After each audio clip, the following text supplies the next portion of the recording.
Je m'appelle Martha Ponsa, j'étais invitée l'année dernière dans la présentation des séminaires qui a plutôt parlé sur les enjeux du care, avec un point dans l'écoféminisme. Et je suis ravie d'avoir été invitée cette année, donc c'est ma deuxième expérience d'Omus. C'est très rare de fois. Pour passer un peu la parole, en sachant qu'on va un peu faire un pas à côté, mais après une matinée qui a porté sur les enjeux géopolitiques, sur l'agroalimentation, politique, économie, finance, vraiment important et relevant dans notre 21e siècle qui espère poursuivre et que notre monde, notre terre ne s'épuise pas. Cette deuxième discussion rassemblera finalement deux contributeurs, une contributrice et un contributeur, parce que Nicolas Sur-la-Pierre, le directeur du MACVAL, finalement il ne pourra pas se joindre à nous. Donc on va réunir des intervenants qui viennent du monde de l'art et de la culture. Les relations et pour explorer les relations de l'art avec la cuisine, les aliments, une relation qui date de l'Antiquité, de l'art avec la nourriture, la représentation nature morte. Elle ne date pas d'aujourd'hui, ni du XXe, ni du XIXe, ni du XVIe siècle. Elle date d'il y a 2000 ans. Donc des artistes ont représenté des banquets, des natures mortes. Et là, vous voyez une fresque qui a été découverte en 2023, qui montrerait l'ancêtre de la pizza. Évidemment sans tomate, parce que la tomate n'était pas, comme on a dit ce matin, elle n'était pas arrivée en Europe, mais il y avait déjà une espèce de pain, des masses de pain plates avec des aliments dessus. Donc je ne vais pas être exhaustive, je ne vais pas faire une histoire de la représentation de la nourriture dans mon introduction, juste quelques touches et vraiment personnelles. Mais aussi les repas partagés comme un rituel d'échange, comme un rituel aussi d'engagement politique. Donc on fait un saut, on est en 1970. C'est un projet artistique que j'aime beaucoup, qui est le projet d'un restaurant social qui a été réalisé par l'artiste américain Gordon Matta Clark à New York en 1970. C'est un groupe d'artistes, là vous voyez l'explication, c'est un groupe d'artistes qui est dans un quartier new-yorkais, les Soho à l'époque, qui n'étaient pas les quartiers huppés de maintenant actuels. Ils ont conçu un restaurant collaboratif où voilà, il y avait tout le monde qui pouvait venir manger, les prix du repas il n'était pas marqué, chacun payait ce qu'il voulait et ce qu'il pouvait. C'était une idée, c'est le mouvement Fluxus qui voulait réunir, un peu comme l'Arte Povera ici en Italie, que vous connaissez mieux, réunir la vie et l'art, et quitter un peu la marchandisation et le marché de l'art. J'ai fait très rapide. Ensuite, un autre exemple de cette relation de la nourriture avec l'art, c'est les cérémoniels, les rituels. Des rituels qu'un groupe, une communauté, vous voyez c'est très communautaire. Aux années 70, Joan Rabascal, Anthony Miralda, Dorothée Sez et Jean Machifra, ils ont réalisé toute une série de rituels où ils coloriaient la nourriture et les partageaient. Celui-là c'était dans les jardins du parc de Vincennes. Et tout le monde pouvait participer, pouvait manger, habillé d'une couleur. Il y avait des participants artistes, donc il n'y avait pas de performance. Mais après, l'idée c'était que c'était un partage collectif. Aussi dans cette question, comme je vous le disais, de réunir tout ce qui est art, vie, performance. Et enfin, un historique pour nous, c'est Daniel Espoari, un artiste suisse. Pour lui, il voulait donc dans ces tables, donc il organisait des repas avec des convives dans des galeries, dans des restaurants. Il a même créé un restaurant à Düsseldorf. Et à la fin du repas, il a mobilisé les tables et il créait ces espèces de tables. Donc pour marquer un peu le caractère festif de ces activités, les questionnements des pratiques humaines, pour dépasser l'esthétique d'un objet artistique qui va en galerie, et interroger aussi ces frontières fragiles qui séparent l'art et la vie.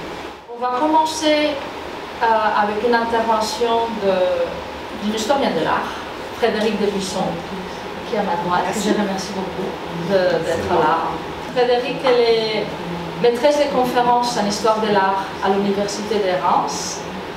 Et ses travaux ils portent sur l'art et l'alimentation dans leur relation aux sociabilités, aussi bien qu'aux transformations de la nature.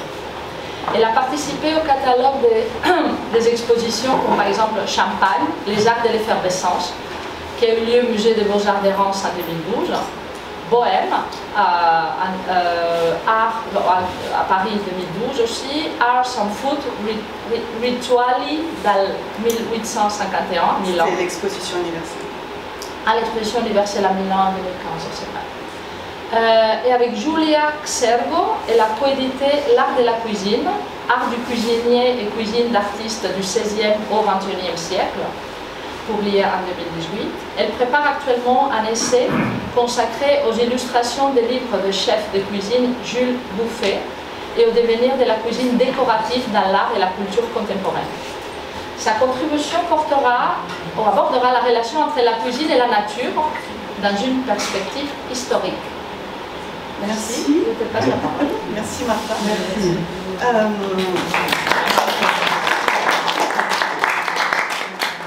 Alors c'est une intervention d'histoire de l'art un peu particulière parce qu'en fait je ne vous parlerai quasiment pas d'œuvres d'art au sens classique, plutôt d'illustration culinaire et de représentation alimentaire, de la manière dont on imagine notre alimentation, comment on imagine ce qu'est une bonne cuisine, donc cette relation qualitative à notre alimentation, ce qui est une des définitions possibles de ce qu'on appelle la gastronomie. Il ne se réduit pas à des grands restaurants, mais aussi à un rapport qualitatif à l'alimentation. Alors c'est une intervention qui peut sembler un peu légère, à côté de ce que l'on a entendu ce matin, mais pas si légère que ça, au sens où ce qui m'intéresse, c'est de voir comment des stéréotypes peuvent perdurer pendant plusieurs siècles dans notre imaginaire de l'alimentation, comment on imagine ce que c'est que se nourrir, et quelle que soit l'évolution de la réalité de nos comportements alimentaires. Et c'est la raison pour laquelle je pense que c'est une très bonne suite avec ce que l'on a vu ce matin, puisque vous allez comprendre que nos imaginaires qui sont pluriséculaires persistent en dépit de la modification des conditions de production contemporaine, industrielle, mondialisée, et en dépit de la réalité de nos pratiques de consommation. Donc le titre de mon intervention, c'est le paysage dans l'assiette, parce que je parle en fait de la manière dont on imagine la cuisine comme une mise en œuvre, une mise en ordre aussi de la nature, et en particulier du paysage et du terroir, d'où les aliments sont supposés être issus, mais on a bien compris ce matin qu'il n'y a pas grand-chose, ou plus grand-chose de très naturel dans la manière dont nous nous nourrissons. Alors cette histoire, cette image de notre alimentation comme provenant directement de la nature, c'est presque une évidence c'est une véritable idéologie en fait, hein, à laquelle on est confronté, par exemple dans la publicité. C'est l'exemple le plus évident à vous montrer pour commencer. Je vous en montre une série, ici une publicité pour des tomates et sauces tomates en boîte, bien connues, plus cocasse et plus française, on va dire. Cette fois, un type de fromage produit en France et en Suisse. L'abondance, de l'eau volvique, avec une image que j'ai tirée d'un film publicitaire. Vous remarquez systématiquement l'association des produits à l'environnement naturel. Et enfin, quelque chose de plus nordique, cette fois une campagne publicitaire qui a été conçue, commandée à un artiste, excusez-moi, qui est américain mais qui travaille aux États-Unis mais qui est d'origine cubaine, Magdiel Lopez, pour une marque connue de vodka. Donc ce qui me paraît une évidence, c'est que le contenu de nos assiettes vient de la nature et que le travail du cuisinier consiste à élaborer ces produits pour les rendre bons. C'est-à-dire, qu'est-ce que ça veut dire les rendre bons? Les rendre digestibles, les rendre nourrissants et les rendre plaisants, agréables à manger. Ces stéréotypes, ces évidences, en fait, ont une histoire pluriséculaire. Et c'est sur cette histoire qui remonte au début de l'époque, au début de à la Renaissance, qui s'est imposée à l'âge classique, vers le XVIIe et XVIIIe siècle que je vais revenir aujourd'hui. Je recommence avec une première image qui est tirée en fait d'un livre de cuisine qui est un classique de la cuisine française, Les Dons de Comus, qui est une publication de la première moitié du XVIIIe siècle avec un frontispice, donc la planche d'ouverture de l'ouvrage, qui est le seuil du livre, qui est un livre de recettes, qui a été réalisé par un graveur français. Pour une fois, on connaît le graveur, Jean-Philippe Lebas. Une planche allégorique qu'il a intitulée Les attributs de la bonne chère, où l'on voit Comus, qui est le dieu des festins, des réjouissances autour des repas, qui est entouré donc de dieux et de déesses qui personnifient chacune, une source d'approvisionnement de la table, donc la pêche, les céréales, la viande, bref, toute une série de figures qui associent systématiquement toutes les sources d'approvisionnement alimentaire à des figures du panthéon gréco-romain qui font le lien entre la nature et la culture.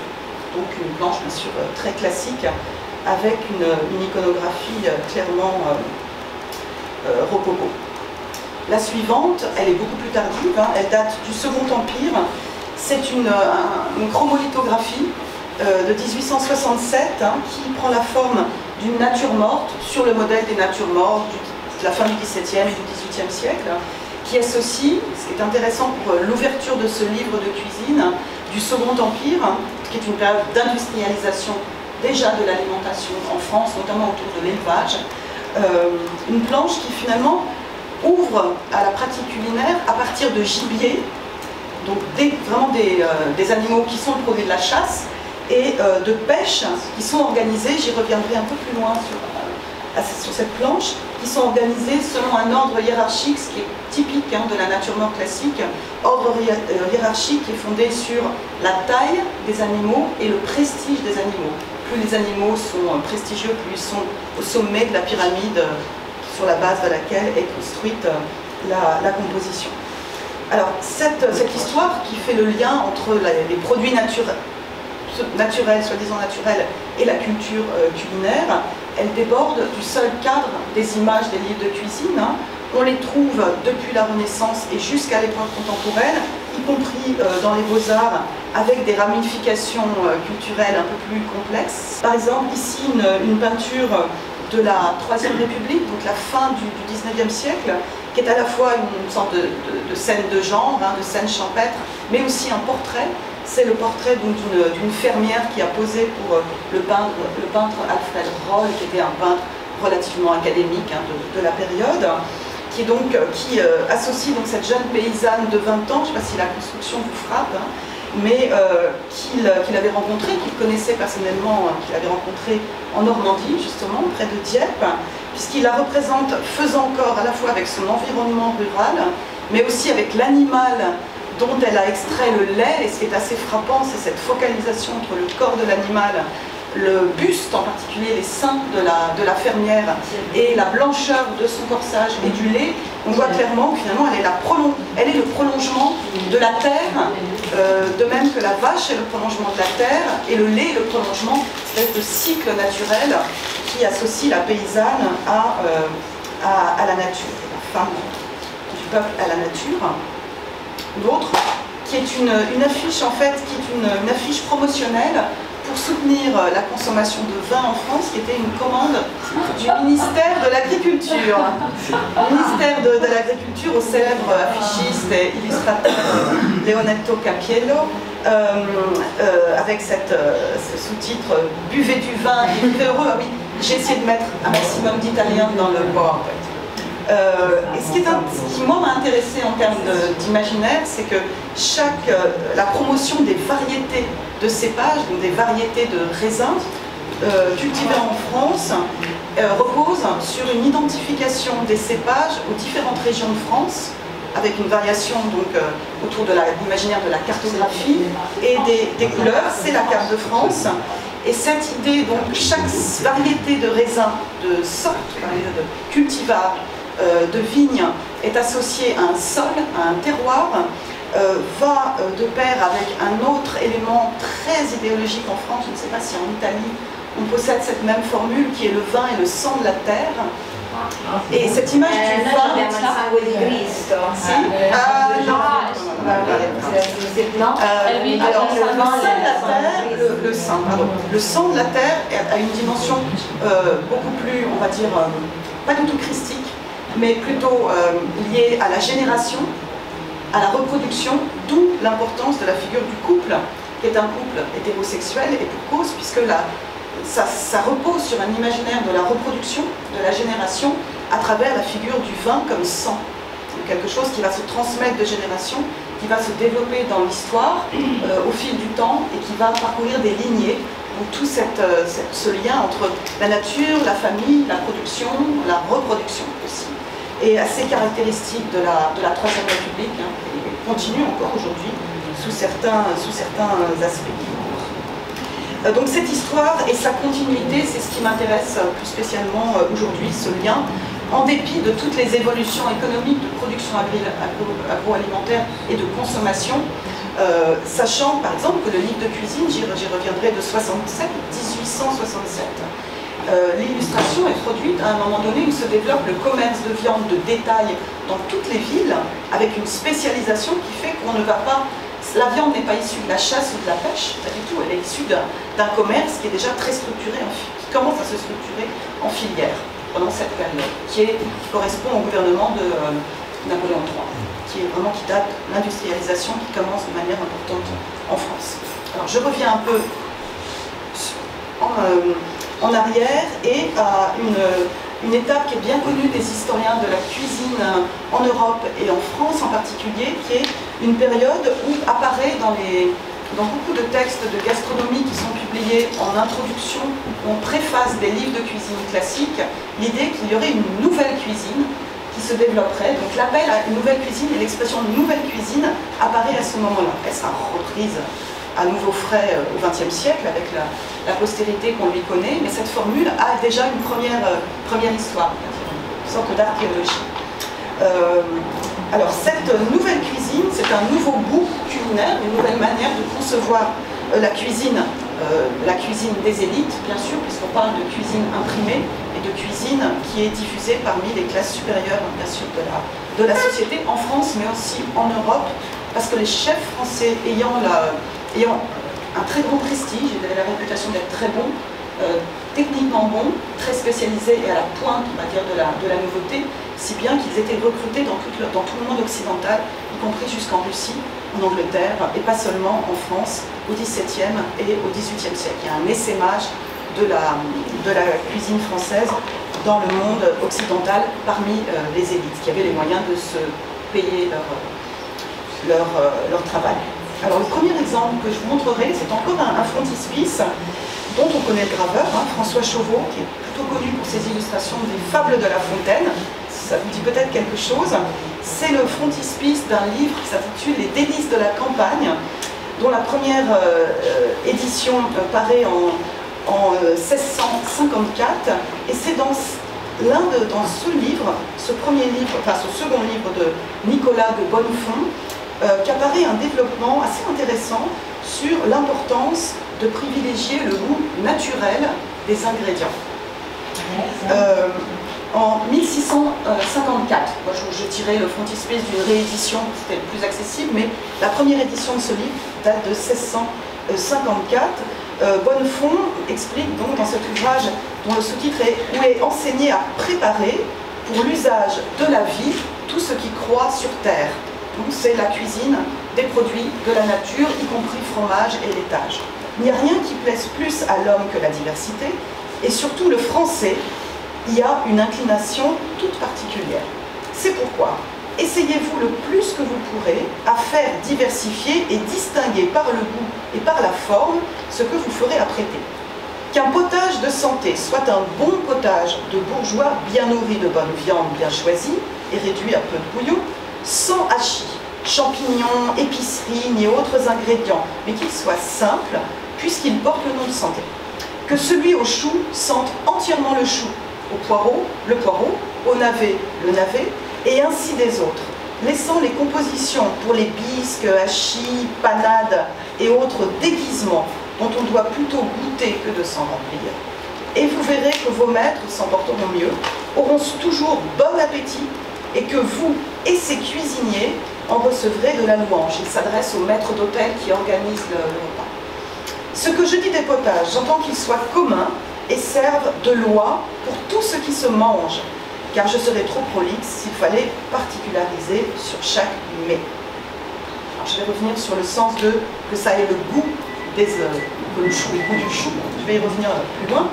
Donc, ce qui est intéressant pour un historien d'art ou quelqu'un qui s'intéresse aux images au sens très large, c'est de voir comment les illustrations de ce type de discours culinaire participent finalement du discours, ajoutent ou contribuent également à l'idée que l'on va se faire de ce que c'est que se nourrir et cuisiner. En l'occurrence, le frontispice montre, qu'est-ce qu'il montre en fait en ouverture du livre pour donner, on va dire, le sens général du propos. Il montre en fait un cuisinier qu'on identifie. Alors la scène se passe dans la cour, c'est un espace de transition d'un hôtel particulier ou d'une villa de campagne entre l'hôtel particulier et le jardin. On voit la grille qui mène vers le jardin et ce qui articule les deux, c'est la figure du jardinier qu'on identifie avec ses attributs, hein, le râteau, la pelle. Et derrière, vous avez la litanie, on va dire les trois figures des ingrédients ou des moments ou des éléments spécifiques du repas.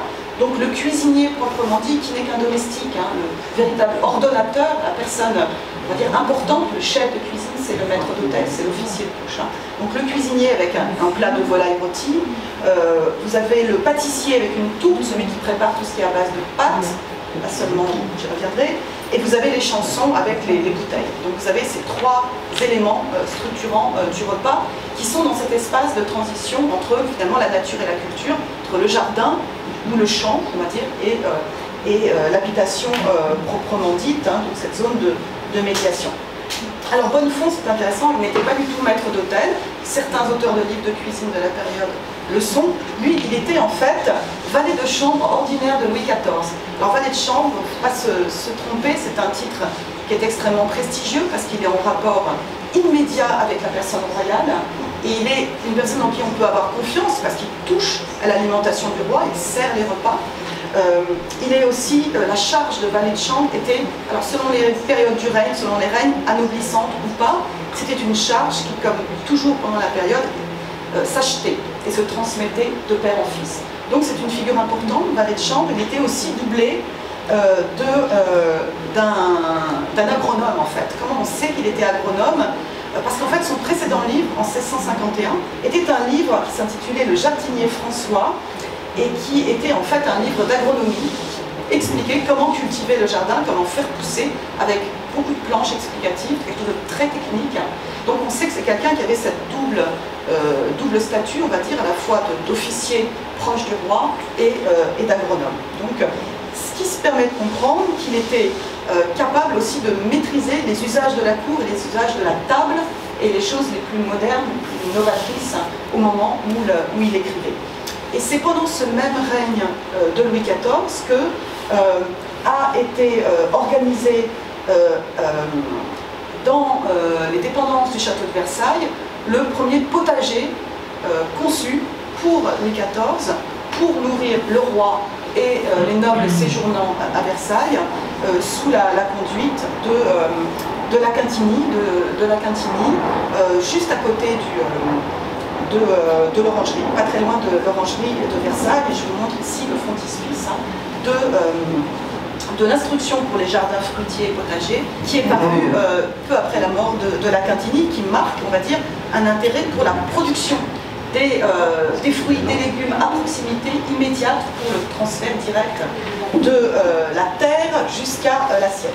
Et cette tendance, elle va aller croissante pendant le XVIIIe siècle, puisqu'après Bonnefond, c'est un autre auteur assez énigmatique qui signe LSR, d'un classique de la cuisine, qui paraît en 1674, L'art de bien traiter, l'auteur n'a jamais été identifié, qui préconise surtout, en particulier, qui défend cette nouvelle cuisine et qui préconise de ne pas trop cuire les jeunes légumes. Je vous montre ici l'exemple, le développement sur l'asperge. Il faut que l'asperge croque sous la dent. À moins de soi, ce n'est que filasque. Par une cuisson extraordinaire et mal concertée, elles sont réduites en bouillie, ce que vous remarquerez facilement si les prenant par le pied, elles se courbent promptement ou non, car quand elles ploient en deux, cela signe pour lors qu'elles sont trop cuites, et là c'est intéressant, ce qui est incommode et très rebutant pour le goût. On voit le prolongement de cette exigence d'un goût de l'ingrédient, qui ne soit pas transformé et pas masqué. Et le même auteur explique que ce soin de ne pas trop cuire doit être apporté à la cuisson des viandes. Alors, que signifie cet appel au goût naturel? En fait, c'est une critique assez implicite, très claire pour les amateurs de cuisine contemporain, de la cuisine des siècles précédents, ce qu'on appelle vulgairement la cuisine médiévale, de ces épices, cannelle, gingembre, safran, clou de girofle, des sauces acides qui devaient être contrebalancées par un ajout de sucre, en particulier de miel ou de sucre de canne, et par les cuissons longues en ragoût, qui avaient pour effet, on va dire, un mélange indistinct d'ingrédients, d'où l'expression de panade qu'utilisait Bonnefond, de bouillie. La panade, c'est une bouillie de céréales. Hein. Donc, critique de la cuisine médiévale, des épices, des sauces acides et sucrées et des trop longues cuissons, dont on considère, en fait, entre le XVIIe et le XVIIIe, qu'elle nuise à la clarté du goût. Cette idée d'une clarté d'un goût naturel, on peut la mettre en parallèle avec d'autres théories culturelles contemporaines, en particulier dans les beaux-arts, où on considère la représentation artistique comme une représentation de la nature, une mise en ordre de la nature et une clarté dans la narration à partir de modèles conçus, tirés du monde de l'environnement naturel. L'idée générale qui sous-tend ces évolutions qui vont bien au-delà de la question de la nourriture et de la cuisine, mais qui est une évolution culturelle, c'est que les productions de la nature doivent être sélectionnées et combinées avec clarté, de manière lisible et harmonieuse. Cette idée, on la trouve par exemple dans les arts décoratifs. Je vous montre un exemple de terrine du Clermont rocaille, hein, avec terrine en argent, avec des ornements naturels, extrêmement naturalistes. Hein. Ici, artichaut, hein, qui est le légume noble parce qu'il pousse en hauteur, loin de la terre. Il existe une hiérarchie des légumes et des fruits en fonction de leur élévation. C'est une représentation extrêmement métaphysique. Hein. Le haut, le bas, le sombre, le clair, la divinité, les divinités infernales. Donc artichaut, champignon, début de l'intérêt pour les champignons, qui est en France considéré comme un légume un peu compliqué parce qu'il pousse dans le sol. Et des pois, bien sûr, les végétaux stars du règne de Louis XIV et Louis XV surtout, une écrevisse et le lézard. Alors le lézard n'est pas là pour être consommé, il est là pour attester de la fraîcheur de l'ensemble, de la naturalité et de la fraîcheur de la composition. On a ce type d'exigence, hein, plutôt de naturel, de clair et de plus proche, on va dire, de la nature dans les jardins. Je montre un exemple très classique de jasmin anglais. On retrouve jusque dans le goût de l'herborisation, par exemple. Et des exemples très très connus, hein, Jean-Jacques Rousseau ici, et encore dans le portrait, notamment quelqu'un qui a beaucoup développé cette insistance sur le naturel, la fleur sauvage dans ses portraits, qui est Elisabeth Vigée-Lebrun, jusque dans les bouquets de fleurs des champs. Alors ces représentations, elles n'établissent pas seulement un lien de nécessité entre nature et culture, elles disent aussi quel sens a ce lien. On notera par exemple que la période où on porte le discrédit sur les épices et le sucre, c'est la période où le coût s'abaisse des épices et du sucre. Ça n'est de moins en moins un ingrédient qui permet d'opérer une distinction sociale.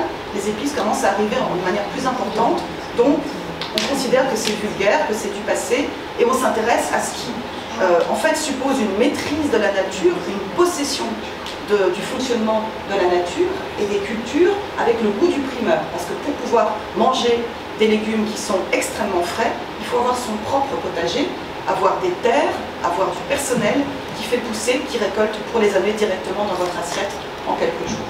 Il reproduit en fait à l'huile une gravure très célèbre, une allégorie du goût par Abraham Boss, qui fait partie d'une série d'allégories des 5 sens, où le goût ici, clairement, c'est le goût au sens alimentaire, mais c'est aussi le bon goût aristocratique, avec une scène d'intérieur, seconde moitié du XVIIe siècle, toujours, alors plutôt fin du règne de Louis XIII et de la Régence, où les légumes consommés par ce couple dans un intérieur extrêmement riche est un artichaut.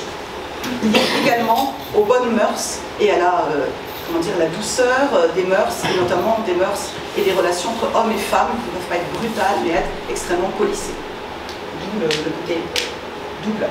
Alors la rareté, c'est ce qui fonde ce goût pour le primeur, la rareté et donc les moyens de se procurer la rareté. Il y a le prestige de maîtriser les circuits de production naturelle, de maîtriser la nature en obtenant les légumes le plus tôt possible dans la saison ou le plus tard possible dans la saison. Donc maîtriser le cycle naturel en amont et en aval.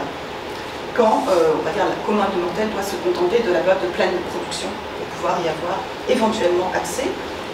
Autre élément de prestige et de maîtrise, le sucre, je ne vais pas y revenir, c'est peut-être un peu connu, l'ananas. L'ananas est un ingrédient extrêmement intéressant. Il jouit bien sûr d'un régime spécifique parce qu'il est extrêmement rare. On ne va pas le cultiver avant la fin du 19e siècle pour une production plus large. C'est un fruit d'exception. L'ananas est l'équivalent dans les fruits du champagne pour le vin. C'est un produit d'une consommation extrêmement élitaire. Et l'aristocratie en Europe va s'employer à le cultiver en serre, si bien que l'ananas pourra devenir un cadeau diplomatique entre rois. Antilla. Vous voyez ici un exemple caractéristique de cette production élitaire de l'ananas qui est considéré comme le roi des fruits et le fruit des rois, notamment pour des raisons de goût, de puissance, de taille, c'est un gros fruit l'ananas, mais aussi pour des raisons symboliques parce qu'il porte une couronne. Ici, vous voyez donc la présentation d'un ananas au roi Charles II. L'ananas comme élément, alors l'aristocratie britannique est probablement en Europe celle qui a le plus utilisé l'ananas comme ornement dans l'architecture des parcs, ici d'une dépendance de la propriété de John Murray, qui était le 4e comte de Dunmore. Intéressant, c'est qu'après avoir fait construire ce bâtiment, John Murray va être envoyé dans le Nouveau Monde. Il sera le gouverneur colonial d'abord de New York, puis de la Virginie. Je parlais de cadeaux diplomatiques. À Versailles, on sait que Louis XIV et Louis XV à sa suite offriront des ananas produits dans les serres de Versailles. Ici, une peinture très célèbre de Woodry qui représente donc l'un de ces ananas, production extrêmement rare, qui est une peinture qui va même orner beaucoup plus tard, un peu plus tard, l'un des cabinets, le cabinet doré de Marie-Antoinette à Versailles. Donc vraiment un objet, on va dire, extrêmement élitaire. En fait, on ne commence à trouver des ananas dans les livres de cuisine que très très tardivement, et ça reste encore un fruit de luxe. Ici, je vous remontre une autre planche du fameux livre de Jules Bouffet, qui était un élève d'Antonin Carême. Donc vraiment la toute fin de la cuisine ornementale, décorative, initiée par Carême, dont Bouffet était un élève, avec le frontispice du chapitre des desserts, où depuis la fin du XVIIe siècle, on ne consommait plus le sucré qu'à la fin du service de table, le service qu'on appelle le dessert. Alors qu'au Moyen-Âge et au début de l'époque moderne... On commençait par les sucrés. Non, on en trouvait partout, notamment dans les sauces. On avait des entremets entre ce qu'on appellerait aujourd'hui les entrées et le rôt. Vous pouvez avoir du sucré à n'importe quel endroit. Il y a une survivance de cette présence du sucré au début des repas ou au milieu de repas dans le melon jambon par exemple, qui est aussi lié à la théorie des humeurs. Ça, c'est une autre histoire. Donc la question du pouvoir sur le vivant, elle est essentielle pour comprendre cet attrait du végétal dans la cuisine, la nouvelle cuisine qui émerge entre la 17e et le 18e siècle et qu'on trouve bien sûr puissance, pouvoir sur le vivant à travers la consommation de viande. La grande majorité des illustrations des livres de cuisine à la Renaissance et presque encore jusqu'à la fin du 19e siècle sont des guides de découpe de viande. Je vous en montre deux avec énormément de reprises des mêmes planches qui reviennent constamment. Ici donc une planche du XVIIe siècle, du début du XVIIe siècle, qui tirait d'un manuel d'officier tranchant, un officier de bouche encore, qui est admis à la table du noble ou du roi ou du cardinal ou du pape, qui a la possibilité de manier des armes, ce sont les couteaux pour découper les viandes rôties. Donc vous avez des manuels avec des guides de découpe et on retrouve la même planche dans les premiers manuels, on va dire, de gastronomie peu bourgeoise au début du 19e siècle, qui est le manuel des Amphitryon de Crémaud de la Reynière, qui est vraiment le fondateur en France de la littérature gastronomique, qui explique à ces nouveaux riches comment bien manger en suivant les modèles de l'Ancien Régime. Et il se trouve que, pour finir sur cette nature morte, c'est au moment où la production de viande s'industrialise avec l'élévation de bêtes sur pied qui ne sont élevées que pour leur viande. Alors que, par exemple, une vache ou un bœuf étaient élevés pour toutes sortes de travaux jusqu'alors. On l'utilisait pour porter des charges lourdes, pour cultiver les champs, pour servir ensuite de viande à la fin de sa carrière. Sous le Second Empire, on commence, avant le Second Empire en Grande-Bretagne et ensuite en France sous le Second Empire, à n'élever des bêtes que c'est de la viande sur pied. C'est vraiment de la viande sur pied. On voit ce développement de production industrielle de la viande, c'est être initié sous le Second Empire. Le commerce de bouche, dans la plupart des villes, se diversifiait avec des spécialisations. On ne chasse plus que pour le plaisir quand on en a les moyens. La chasse et la pêche ne sont pas des activités d'approvisionnement des tables massivement du tout, plus du tout. Et donc on a encore ce type d'imaginaire qui va régler et qui en France a une signification très politique. Je voulais faire ce commentaire à côté de ce qu'on a entendu ce matin, qui est que se nourrir, c'est pas seulement en fonction de moyens, c'est pas simplement en fonction de temps, c'est aussi en fonction d'imaginaire. Et en France, la viande a un imaginaire très particulier, lié notamment à l'autorisation de la chasse, même si quasiment personne ne chasse pas, bien sûr, pour se nourrir, qui est que c'est l'accès à un luxe abordable, mais un luxe. Et si vous expliquez aux gens qu'ils se rendent malades, ils ont eu l'impression qu'on les prive d'une dimension de promotion sociale qu'ils ont acquis au fil des générations. Depuis, c'est très récent en France, cette capacité à pouvoir acheter de la viande assez facilement et en mettre sur sa table, ça a maximum 3-4 générations, maximum pour la plupart des gens, en fait, pour la grande majorité de la population, d'où la réticence à se priver de viande. Donc se nourrir, on se nourrit en fonction de ses moyens, de son temps, de ses goûts individuels, mais on se nourrit aussi en fonction des imaginaires culinaires et des imaginaires plus largement culturels. Merci. Fabrice, il est rédacteur en chef culture. Il a été rédacteur en chef culture du magazine Elle France de 1991 jusqu'à 2001. Puis il a travaillé à Marie-Claire aussi pendant une vingtaine d'années. Et depuis 4 ans, il est rédacteur en chef culture du magazine culturel Transfuge. Il nous a amené un numéro qu'on peut peut-être faire circuler.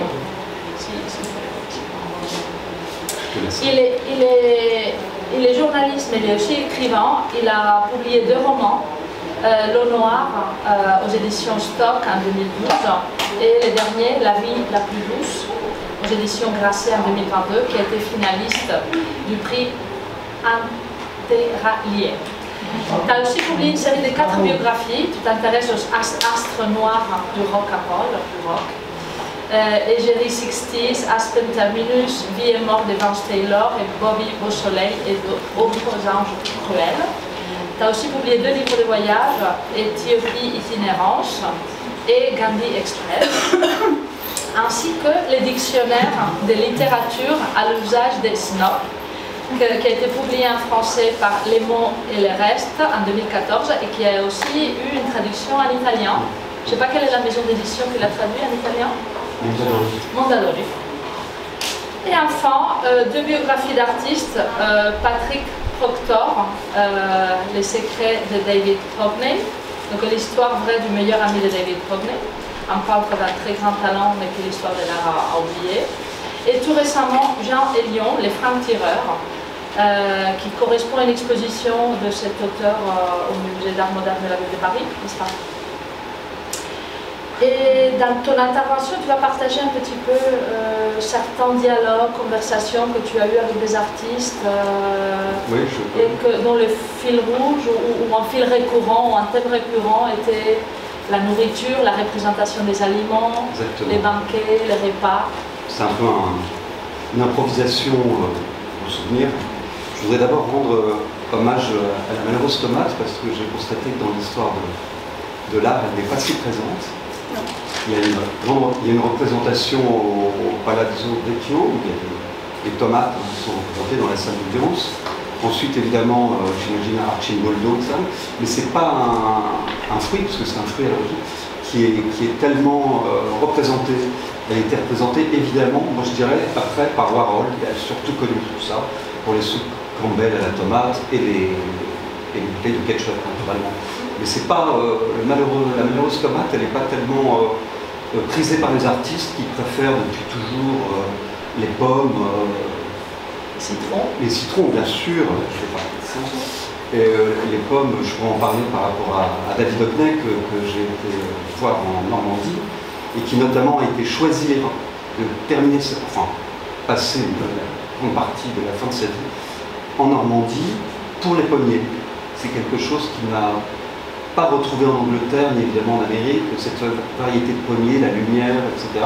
Il m'expliquait que pour lui c'était quelque chose d'extraordinaire quand il était venu en repérage en Normandie et qu'il avait décidé, un peu sous l'influence de son galeriste, Jean Frémont, d'acheter une maison près de Cabourg, enfin voilà, dans les terres, au Tour-en-Auge. Et donc je pourrais parler longuement de ça. Je voudrais aussi dire que par rapport à des choses qui me viennent comme ça à l'esprit, et ce que j'appellerais la revanche des fruits et légumes, parce que le peintre Miguel Barcello, qui est notamment connu pour ses natures mortes, pour ses fruits et légumes aussi représentés, me racontait qu'il y avait un peintre qui est très célèbre, que je connaissais de nom, qui est Melendez, Luis Melendez, qui est né à Naples, d'ailleurs, au XVIIIe siècle, et qui est mort en Espagne. Luis Melendez, au XVIIIe siècle, il a essayé de proposer beaucoup de portraits au souverain espagnol Charles III, à l'époque, qui était tout le temps refusé. Et de rage, Melendez recouvrait donc les portraits du roi, de la reine, etc. Et s'est mis à peindre des natures mortes, des fruits et légumes. Et donc c'est vraiment par accident et par vengeance qu'il s'est mis à faire des légumes, et puis pour le plus grand plaisir des admirateurs de Melendez, puisque c'est un des plus grands peintres de ce qu'on appelle les natures mortes, les still moving en anglais. Sinon, pour poursuivre dans cette voie, je voudrais parler aussi de Jean Hélion, auquel j'ai consacré une biographie qui est curieusement la première. Il y a eu des monographies importantes, mais c'est la première biographie sur lui. Et Jean Hélion a cette particularité assez rare dans l'histoire de l'art, avec peut-être Philippe Guston, enfin, il y a quelques artistes comme ça, Laurent Guillot, Boulez, d'être passé de l'abstraction où il était vraiment une star absolue dans les années 30, puisqu'il était proche de Mondrian et d'autres artistes de cette époque-là. Et il a connu une gloire incroyable entre 32 et 38 avec ses tableaux qui se vendaient des fortunes, surtout aux États-Unis, où il était très plaisant. Puis avec l'arrivée de la guerre, l'approche de la guerre, il s'est dit non, c'était vraiment concomitant. C'est ça, je vais me confronter au réel, parce que nous, les artistes, on ne peut plus se réfugier dans l'abstraction. Comme ça, comme si c'était... il faut se confronter avec la bonté des périls. Et donc lui, il est revenu d'abord très courageusement, il vivait aux États-Unis, il est revenu en France pour se battre, pour s'engager. Mais il est passé à ce moment-là à la figuration. Et alors c'était un scandale énorme, parce qu'il s'est mis à peindre des choux, des concombres, comment on appelle ça, des citrouilles, beaucoup de citrouilles, etc. Et ça n'a pas du tout été compris par les galeristes et par les curateurs et ses clients, les gens qui achetaient, qui étaient des admirateurs du journal d'après. Parce que pour eux, c'était toujours... Non, mais pour lui, pourquoi il a décidé? Alors c'est lié à son retour, sa volonté de retourner au réel, de se confronter au réel. Et comme il expliquait dans ses journaux, parce qu'il a écrit beaucoup de journaux, etc., c'est qu'on ne vient jamais à bout d'un légume ou d'un fruit. Pour beaucoup d'artistes comme Mondrian, c'était impossible, c'était vraiment une trahison terrible. Hein. Mais pour Hélion, c'était vraiment se confronter en disant je ne ferai jamais le tour d'un chou, je ne ferai jamais le tour d'un légume, d'un fruit, etc. C'était aussi une façon de... C'était tout le travail de la lumière et de l'espace, en fait. Et aussi le côté humain du fruit qui le rapprochait à quelque chose de terriblement... Voilà, très vivant. Donc il s'est mis à faire des choux, tout ça. Alors, les gens ont poussé des cris d'horreur, enfin surtout les spécialistes de l'art contemporain, de l'art moderne à l'époque, sous l'influence de Greenberg. On dit c'est pas possible. Greenberg il a dit non mais c'est réactionnaire, tu peux plus faire des choux et C'était à quelles années tu disais? De 39 jusqu'à la fin de sa vie. Surtout que c'était la fin de sa vie. La France était en train de vivre la Deuxième Guerre mondiale. Oui, voilà, c'est ça, il a continué. Enfin, il a été fait prisonnier, le pauvre, mais il s'est évadé, il a réussi à servir très courageusement. Et ensuite, mais ce qu'il expliquait, il disait, mais non, mais moi je ne suis pas passé de l'abstraction à la figuration, comme ça. Je ne sais pas si tout le monde comprend, je parle trop vite, ça va. D'une façon très rapide. Voilà, c'est qu'en fait, quand on voit les premiers tableaux figuratifs des lions, il fait des personnages avec des chapeaux, c'est encore très abstrait. C'est des lignes comme ça. Et après, dans les choux, tout ça, quand il a peint dans les années... Après, il a fait beaucoup de nus. Revenir aussi sur deux autres artistes, c'est d'une part, évidemment, Marcello, qui est le peintre sublime de la représentation des poissons, des anguilles, et des légumes, et puis des fruits aussi, etc. À tel point il m'a servi de guide lorsqu'il y a eu l'exposition des choses au Louvre, parce qu'il était extraordinaire dans sa façon de choisir des tableaux, de décrire, etc. Et puis, l'autre personne dont je voulais parler, je sais pas, ça va me revenir. Tu m'as dit c'est Anselm Kiefer, pardon.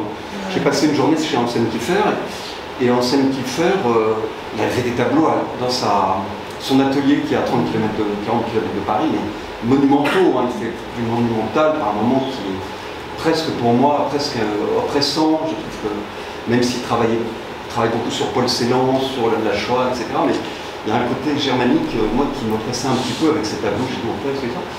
Puis, on parle, et puis je dis, mais quel est le tableau que vous aimeriez, c'est une question bête, mais qui a quand même du sens, que vous aimeriez voler ou acheter, si vous pouviez, un tableau de maître. Et lui, il m'a dit, il n'y en a qu'un, de toute façon, c'est l'Asperge de Manet. C'était extraordinaire, il m'a dit, moi, c'est l'Asperge de Manet.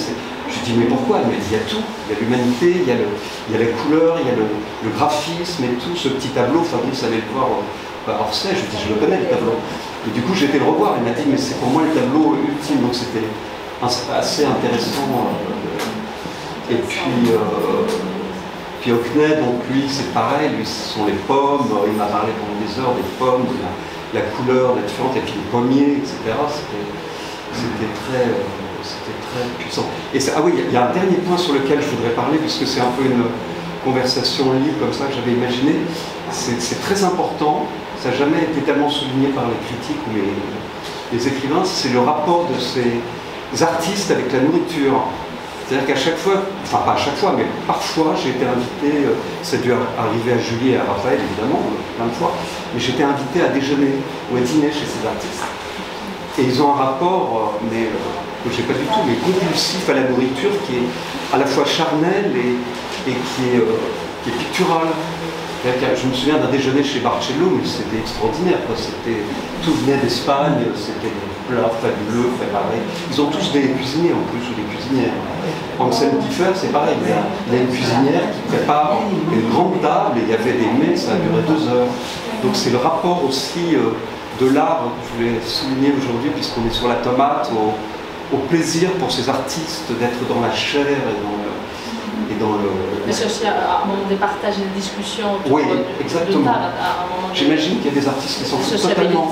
Mais j'ai eu le bonheur d'aller, il paraît que chez Soulage, moi j'ai jamais été chez Soulage, on sait très bien, il y a d'autres artistes comme ça, moins connus, chez lesquels j'ai été, où effectivement ils préparent des trucs, ils font leur François Rouen, je me souviens, j'ai bien bouffé chez lui, il est préparé aussi par une cuisinière.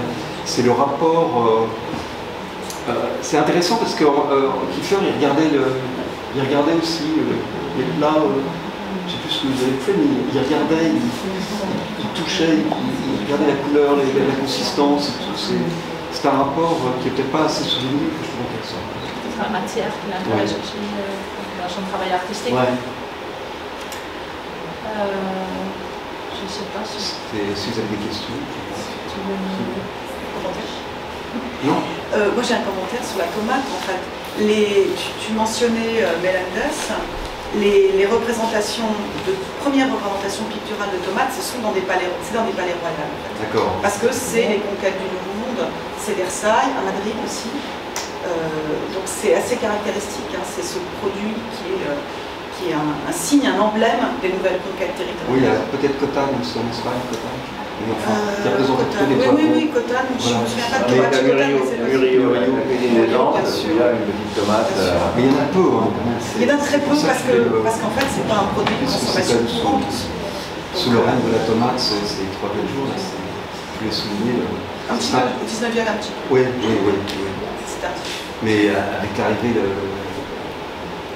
la proposition de Cézanne, pommes et oranges, je crois que c'est orange. Fin du 19e siècle, c'est extraordinaire la façon dont il va s'emparer de la tomate, de la pomme qui n'est plus un objet de représentation pour les intérieurs nobles bourgeois. Alors, la pomme, je pense qu'il y a le poids du christianisme en fait, qui fait que le fruit défendu, qui n'est absolument pas spécifié dans la Bible, a été diversement interprété. Ça peut être le figuier, la figue, ça peut être le raisin, bien sûr, pour des raisons qu'on comprend bien aussi, et massivement la pomme aussi, ça peut être l'orange éventuellement. Mais ce qui est le plus courant, notamment en France, c'est l'implantation du fruit défendu sous la forme d'une pomme. Donc il y a cette... Pas seulement en France, je pense. Pas seulement, mais en Italie, le raisin et la figue est assez importante, mais en France, beaucoup la pomme. Non, mais moi je parlais de basculement où à partir de Cézanne, c'est l'objet aussi quasi scientifique d'études et de travail sur le... C'est aussi l'effacement de l'objet finalement. Oui, c'est ça. C'est d'une telle banalité que c'est une pomme. Alors que l'asperge, il y a quand même une dimension, alors là qui est encore très, très différente en termes de genre, l'asperge, c'est quand même spécial. Oui. Donc c'est pas un légume neutre, on va dire, en termes de... Et c'est quand même un légume très masculin et qui est aussi un morceau, comme le prouve l'asperge de Manet. Mais il ne le voyait pas du tout comme il n'était pas sur ce territoire-là. Kiefer, quand c'était vraiment c'était la pureté, c'est-à-dire le truc parfait pour lui. Il m'a dit finalement je suis peut-être pas un très bon artiste. Vous avez coquetterie parce que vraiment, mais c'était très par rapport à Manet, je suis rien. Il me dit je sais pas quoi. C'est un gars qui s'aperçoit maintenant qu'il est plus âgé que finalement il y a une espèce de pureté dans la chose très minimale. Est-ce que vous avez des questions, des réponses? Moi j'ai une question pour toi, Frédéric. Tu as parlé de cette nouvelle cuisine qui privilégie la fraîcheur, des aliments, les cuissons courtes. Changement de sauce aussi. Est-ce que toute cette nouvelle cuisine a été accompagnée d'études médicales, scientifiques, qui appuyaient que pour une bonne santé, la question de la nutrition et de la bonne santé liée à l'alimentation? Est-ce qu'il y a des études scientifiques d'époque qui servaient à appuyer aussi ces changements dans la cuisson le lien entre la cuisine et la diététique, ça c'est quelque chose qui dure pendant plusieurs siècles et qui va commencer à s'estomper dans la deuxième moitié du XVIIIe, mais qui va presque jusqu'à disparaître au milieu du XXe et puis qui est revenu en force depuis. Mais ce lien entre la santé et l'alimentation, c'est quand même quelque chose de structurant dans l'alimentation en Occident, pas uniquement en Occident, mais c'est ce que je connais mieux, on va dire. Mais je pense que c'est pas seulement en Occident. Avec cette particularité que persiste pendant encore jusqu'au XIXe siècle la théorie des humeurs, donc l'idée qu'il faut équilibrer l'idée que tous les éléments du monde qui composent le monde, notre corps, le microcosme et le macrocosme, est régi par les 4 humeurs, le chaud, le froid, l'air, les 4 éléments, mais les 4 humeurs, avec l'humeur jaune dans les 4 villes, tout est régi par 4 éléments structurants dans l'univers, et que dans notre alimentation, il faut équilibrer soit notre régime à notre humeur particulière. Si on est mélancolique, ça veut dire qu'on est froid et aqueux, non, froid et sec, il faut l'équilibrer par des aliments chauds et humides, etc. Mais ce n'est pas des études scientifiques qui prouvent ça. C'est la science contemporaine, c'est la théorie médicale contemporaine qui va persister. Elle persiste même, parfois encore aujourd'hui, mais elle persiste même au 19e sous des formes métaphoriques. On en voit encore beaucoup d'éléments chez Balzac. Donc ça c'est du domaine de la santé et donc de la science. Alors ce qui va être nouveau à partir notamment très développé dans le 18e, c'est l'idée de la combustion, de la digestion comme combustion. L'idée aussi de la cuisson et de la digestion des viandes qui permet de mettre à de valoriser, pas de valoriser, mais de consommer ce qui est à la base, on va dire, des sucs primordiaux des viandes, qui est l'osmazole. Donc il y a des tas d'éléments explicatifs qui accompagnent cela, mais ce discours sur la nouvelle cuisine, c'est un discours gastronomique, principalement. C'est-à-dire un discours qui est basé sur la question du beau. Ce qui a meilleur goût, c'est meilleur pour le goût. C'est mieux pour la santé, c'est plus digestible, c'est moins épicé, c'est moins lourd. Il y a aussi une dimension diététique. Ouais, mais c'est surtout l'idée du goût qui prend une place plus importante alors qu'il était plus secondaire dans les discours antérieurs. Quand tu as parlé de l'Angleterre tout à l'heure, des Anglais, donc j'ai repensé à la colonisation. Tous ces légumes étaient bien évidemment récoltés par des esclaves déjà. Parce que tu as parlé des cerfs en Angleterre. Voilà, voir si l'histoire se répète, bien évidemment. Dans ce type de culture extrêmement technique et particulière, ce sont des jardiniers très expérimentés. Dans les potagers des noblesses. Pour les cerfs, oui, ils sont des jardiniers extrêmement, mais on parle de produits d'exception qui sont même pas vendus. L'ananas n'est pas vendu. Oui, d'accord. Pour voir le commerce de l'asperge, c'est un peu plus tardif. Donc ce sont des jardiniers. Les jardiniers ne sont pas des esclaves, ce sont des domestiques. Vraiment la personne savante, c'est pas le jardinier, c'est pas le cuisinier, c'est le maître d'hôtel et c'est l'agronome. Par contre, les esclaves, c'est typiquement la canne à sucre, qui va arriver de plus en plus en abondance et permettre aussi le développement de la pâtisserie. Ça, c'est une autre question. Du développement esclave, le développement de la pâtisserie. Le sucre, l'arrivée de plus en plus importante. Le sucre, on en a déjà au Moyen-Âge, mais c'est très parcimonieux, puis c'est considéré comme un médicament. Donc l'introduction du sucre de canne avant que ce soit le sucre de betterave au 19e. I have an observation that may be also a question, which is that the concept of food is deeply connected to our existential equation, which is nourishment, which is a condition for our life, is connected with death. A death of a fish, a death of a cow, a death of a plant.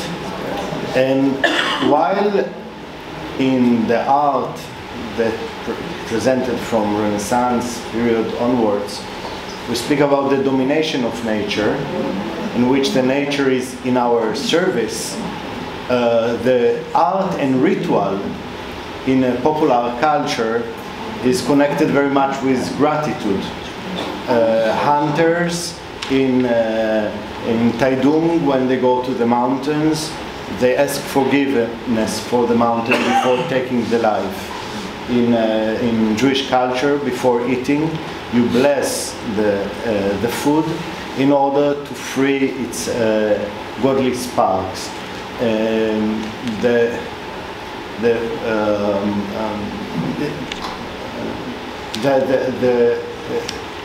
The painting of dead nature of the Renaissance is very different than the ones of the butchery of Sutin, which show the cruelty in this existence that we were going to meet in a few minutes for lunch, and which will accompany us all our lifetime.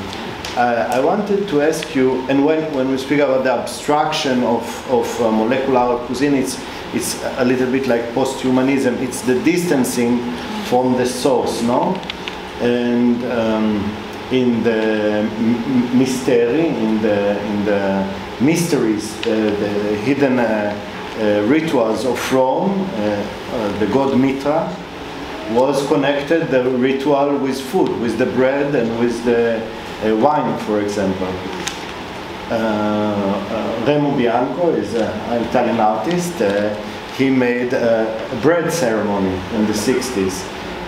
I wanted to ask your opinion about this distance or wish to emerge in nature regarded to food and representation of food, because it is our very first nature, nourishment, but at the same time, yes, the distance and the emerging, you spoke about nature and the desire to eat the asparagus is the most natural, to eat the meat in the most natural, but it was always with a monotheistic paradigm of differencing. We are not nature, we are human.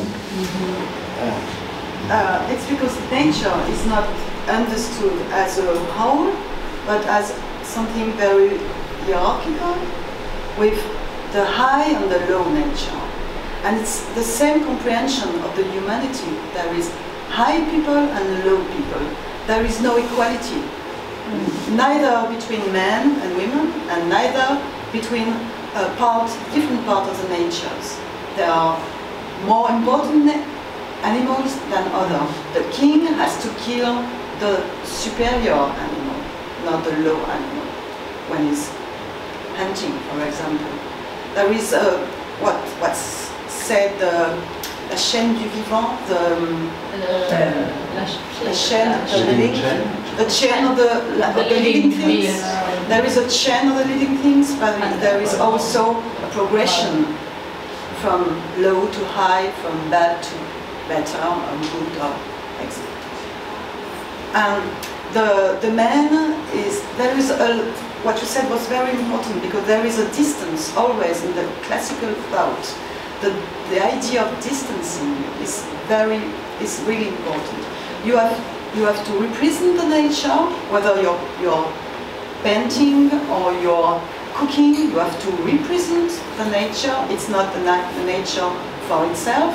It's an idea of the nature, and you have to keep a gap between what's in the plate and what grows on the soil, in the soil.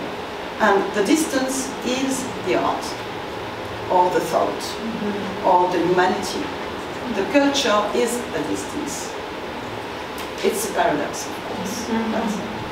So, for instance, all the cooking books that you have seen together, they were addressed to the high-level class people. They were addressed. What was the cuisine of the low, of the people of the popular? This cuisine is not written, of course, because when you're reading an ancient cookbook, you're not reading the cuisine. You're reading the book speaking of the cuisine.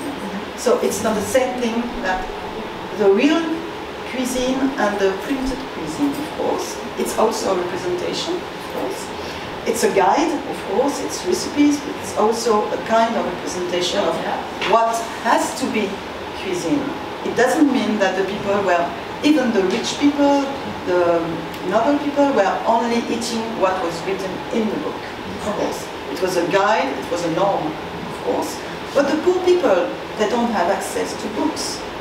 It started from the level of reading was increasing since the 17th century in France, really in towns, especially in the bourgeoisie. But the bourgeoisie is a large class, it's not.